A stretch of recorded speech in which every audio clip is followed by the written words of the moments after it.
Hi everybody, this is Dr. Brichter Von Doom. Today I want to show you my custom Avengers Quinjet, which I've shown in a previous video featuring the custom Avengers Tower, but today I'm going to focus on the jet specifically. So this is based on the jet build from the Superhero Airport Battle, based on the Captain America Civil War set that came out in 2017. Looking at it to begin with, my build pretty much is unchanged from the front portion all the way till about back here, where I narrowed everything by one stud. In order to do that, I actually just replaced the bottom bit, which was brick built with some much more complex mechanisms, with this curved large fuselage piece. The reason I was able to do that is there was a complex mechanism that you could turn here that dropped a Gatling gun. It was actually a stud shooter piece down from the bottom. And by removing that, you can have a much more spacious interior. And to compensate for that, as you can see, I've just added some weapon systems on the bottom here. This is meant to represent either a machine gun or a cannon, and then a missile launcher here, and there's another one on the other wing. While we're down here, I'll just show you that the landing gears are essentially unchanged, although I tend to remove them when placing it on the Avengers Tower, because I just like that aesthetic more.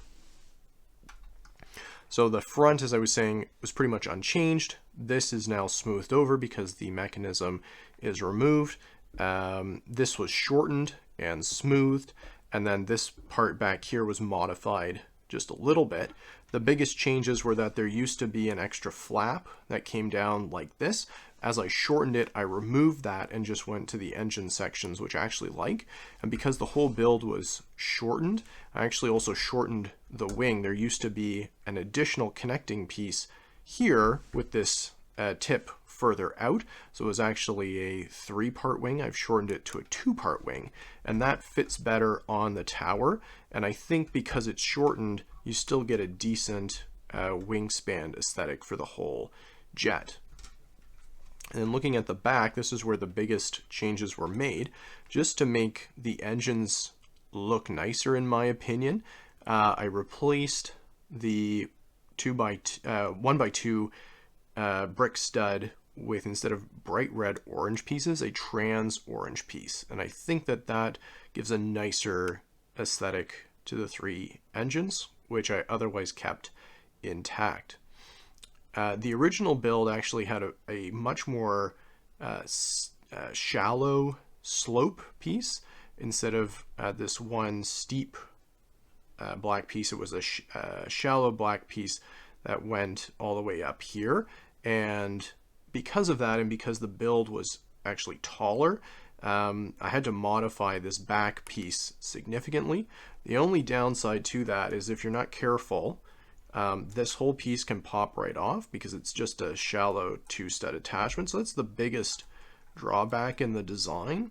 But otherwise, if you're careful with it, it does actually work as a ramp pretty well. And you can see there's lots of usable space in there, although I've not actually done anything to make it appear more friendly, as it is one of the drawbacks is it is actually quite difficult to get minifigures in there. There's not a lot of workable room, but there wasn't any workable room in the original design, so that's, you know, not a massive downgrade in that respect.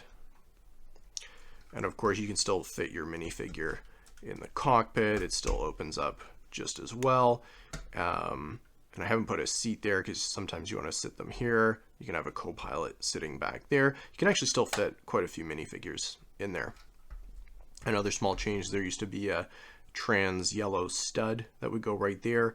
I liked putting in a cheese slope piece here just to make the wing appear smoother, and so the stud doesn't fit anymore. But that's my custom Avengers Quinjet, which actually fits in really nicely with my tower, which is why I made the design change in the first place. So hopefully you liked this. I'm going to show you what it looks like on the tower now, in case you haven't seen the previous video. So in order to fit it on the landing platform of the tower, you do have to take the landing gear off. But as I said, I actually don't mind how that looks. I don't think it's very noticeable, and it fits, you know, quite nicely on there. And you can imagine that when it's trying to land, you know, outside the base, it needs its landing gear, but on the base, Stark has installed some kind of, you know, landing device to hold it in place on the tower in windy conditions, so it doesn't need to employ its landing gear. That's my headcanon for it anyway, just to further justify how everything fits there. Anyway, I hope you enjoyed the video and that this gave you a more in-depth look at my custom built Quinjet. Let me know guys if you'd like me to feature more custom builds like this on the channel. Thanks so much for tuning in. Have a good day. Bye-bye.